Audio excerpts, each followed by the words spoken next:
Oke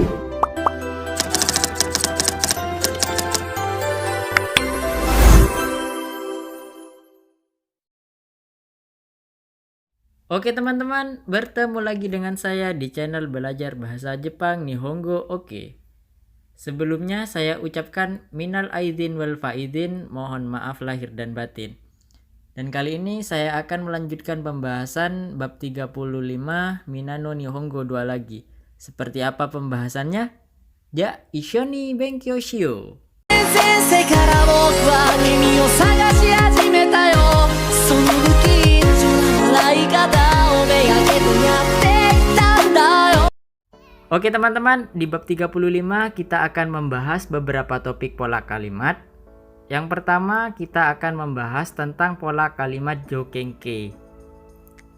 Pola kalimat jokenke ini merupakan pola kalimat yang digunakan untuk menyampaikan sebuah syarat jika syarat yang pertama pada kalimat pertama terpenuhi atau terjadi.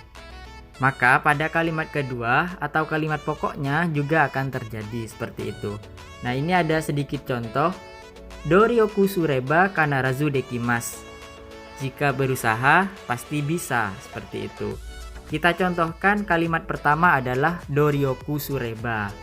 Jika berusaha, dan kalimat keduanya adalah kanarazu dekimasu. Pasti bisa.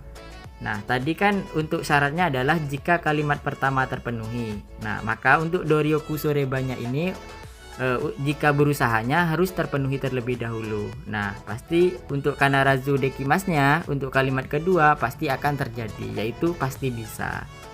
Alhasil memiliki arti jika berusaha pasti bisa, seperti itu. Nah, untuk topik yang kedua, di sini kita akan membahas tentang pola kalimat nani-nani do surebai desu ka. Nah, pola kalimat nani-nani do surebai desu ka ini merupakan pola kalimat yang digunakan untuk memberikan atau meminta saran terhadap orang lain, seperti itu. Nah, untuk sedikit contohnya saya ambil di sini mosukoshi ame ga furebai na.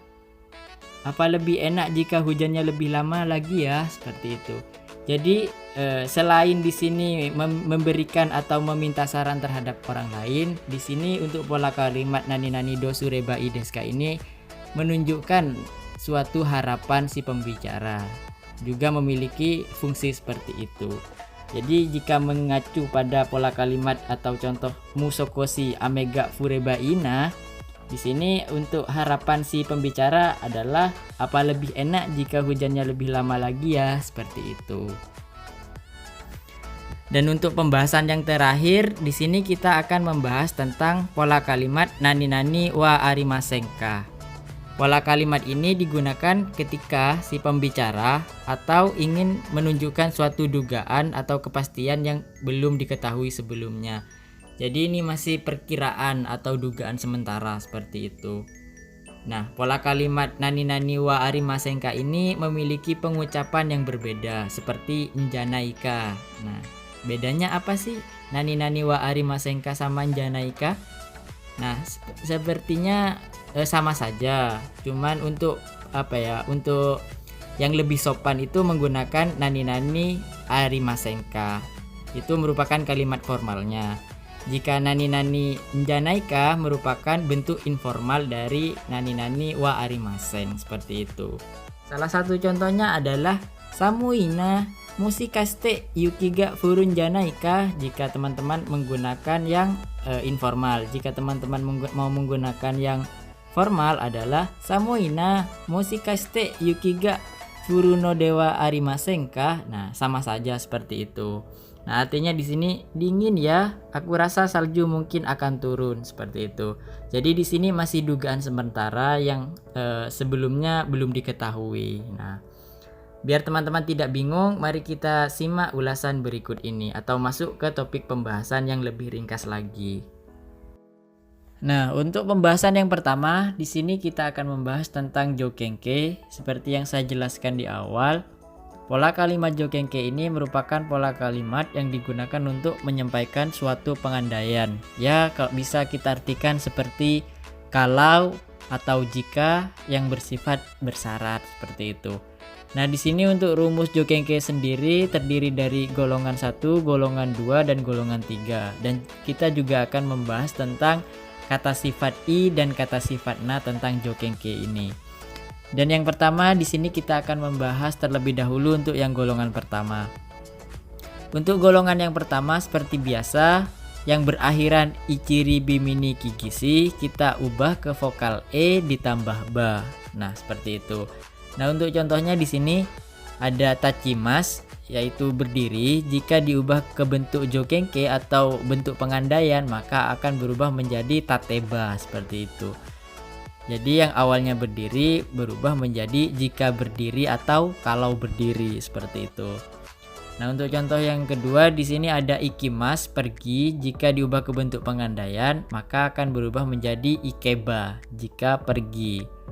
Dan juga untuk contoh yang terakhir di sini ada kairimas. Jika diubah ke bentuk pengandaian maka berubah menjadi kaireba jika pulang.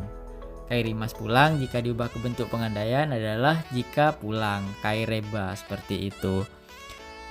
Dan untuk yang golongan kedua di sini ada bentuk emas, langsung saja emasnya dihilangkan diubah ke bentuk reba.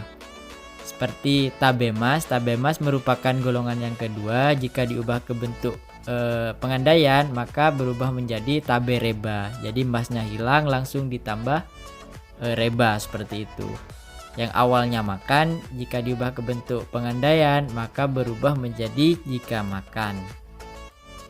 Dan untuk golongan yang ketiga di sini ada dua yaitu kimas dan simas seperti biasa. Jika kimas diubah ke bentuk pengandaian maka berubah menjadi kureba dan simas berubah menjadi sureba seperti itu. Nah, selain golongan 1, golongan 2 dan golongan 3 di sini untuk rumus kata sifat juga berbeda.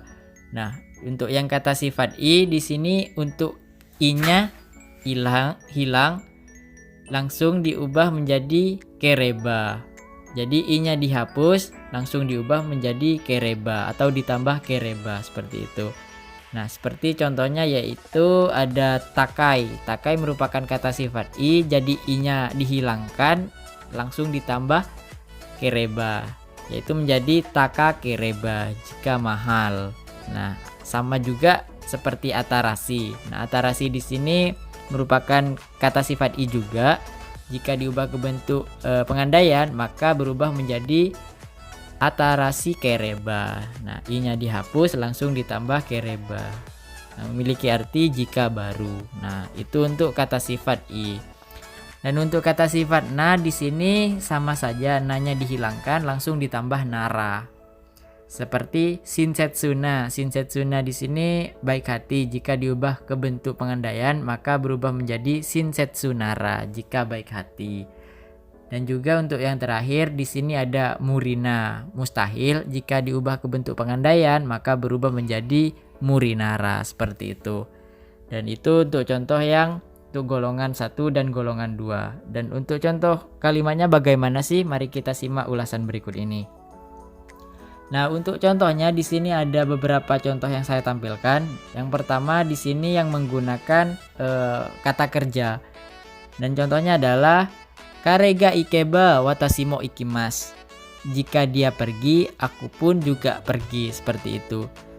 Jadi untuk syarat yang pertama yaitu jika dia pergi dan syarat pertama sudah terpenuhi, maka masuk ke syarat yang kedua yaitu kalimat kedua watashi mo ikimasu. Jika dia pergi, aku pun juga pergi, seperti itu.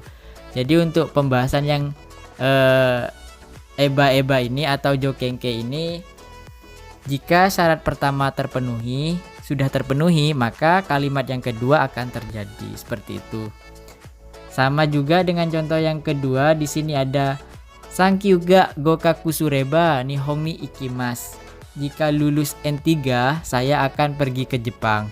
Dan untuk teman-teman yang belum tahu tentang NN di sini, untuk sertifikat di Jepang itu ada 5, yaitu mulai dari yang terendah yaitu N5, N4, N3, N2 dan N1 yang paling tinggi, seperti itu. Jadi untuk syarat untuk pergi ke Jepang itu sebenarnya harus memiliki sertifikat N3 terlebih dahulu. Tetapi untuk peraturan yang terbaru cukup di N4 saja, seperti itu.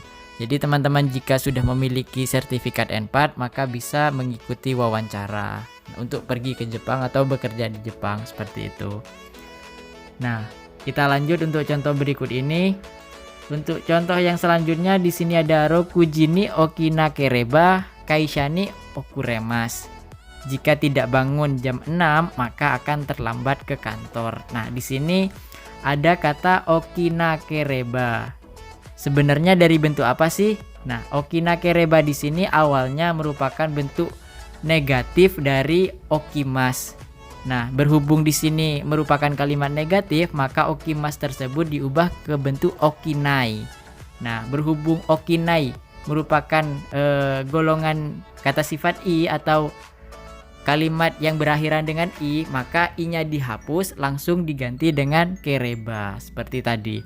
Jadi Rokujini okinakereba kaisani okuremasu. Jika tidak bangun jam 6 maka akan terlambat ke kantor, seperti itu.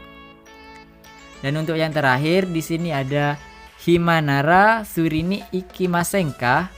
Jika senggang maukah pergi memancing? Nah, di sini himanara merupakan kalimat kata sifat na. Jadi langsung saja nanya dihapus, langsung ditambah nara.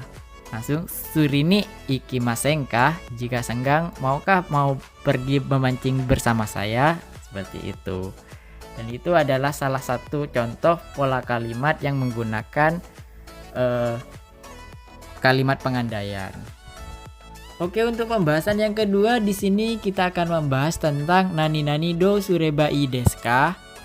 Nah, pola kalimat ini digunakan untuk meminta saran kepada orang lain mengenai suatu hal.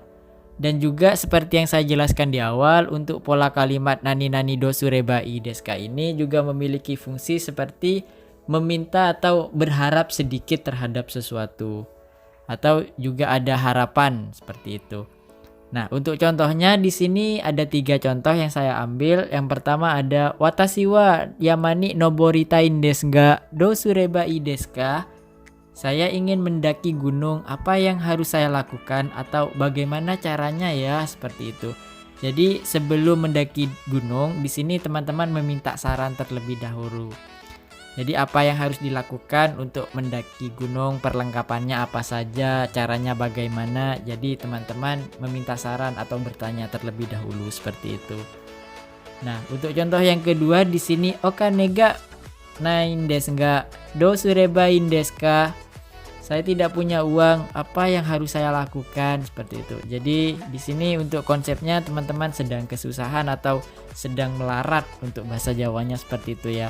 Jadi minta saran apa sih yang sebenarnya saya lakukan atau seperti apa yang harus saya lakukan, seperti itu. Dan untuk contoh yang terakhir di sini ada mondai ga okorimashita do sureba ii desu ka. Suatu masalah sudah terjadi, bagaimana cara mengatasinya, seperti itu. Jadi meminta meminta saran untuk mengatasi masalah tersebut. Nah, untuk pembahasan nani do sureba ii desu ka seperti itu. Dan untuk kasarannya ya meminta saran terhadap orang lain atau kepada orang lain. Nah, seperti itu. Oke, untuk pembahasan terakhir di sini kita akan membahas tentang nani wa arimasenka. Pola kalimat ini digunakan untuk menanyakan sesuatu yang belum dipahami sebelumnya. Ya, bisa kita artikan sebagai bukankah, bukannya, atau bukan begitu, seperti itu. Dan untuk contohnya di sini ada 3 contoh yang saya ambil. Untuk contoh pertama ada nihongo ga dekiru no dewa naika. Bukannya kamu bisa berbicara bahasa Jepang ya? Nah, jadi si pembicara itu menanyakan terkait apakah si lawan bicaranya itu bisa berbicara bahasa Jepang, seperti itu. Nah, untuk contoh yang kedua ada restoran wa taka janaika. Nah, bukankah restoran itu mahal ya? Nah, untuk contoh yang kalimat kedua ini merupakan contoh yang menggunakan kata sifat. Nah, di sini ada kata sifat takai, kata sifat i.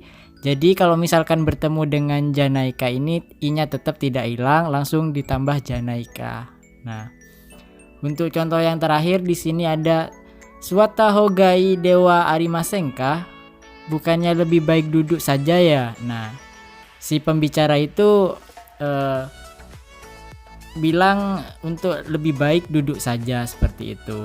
Jadi untuk dewa arimasen ka ini ya untuk menanyakan sesuatu yang belum dipahami. Oke teman-teman, mungkin pembahasan bab 35 cukup sampai di sini. Seperti biasa, jika teman-teman memiliki pertanyaan terkait pembahasan yang kurang mengerti, silahkan tinggalkan di kolom komentar. Semoga pembahasan kali ini bermanfaat bagi teman-teman yang sedang belajar bahasa Jepang. Ja jugyo o arimasu, arigatou gozaimasu, mata ne.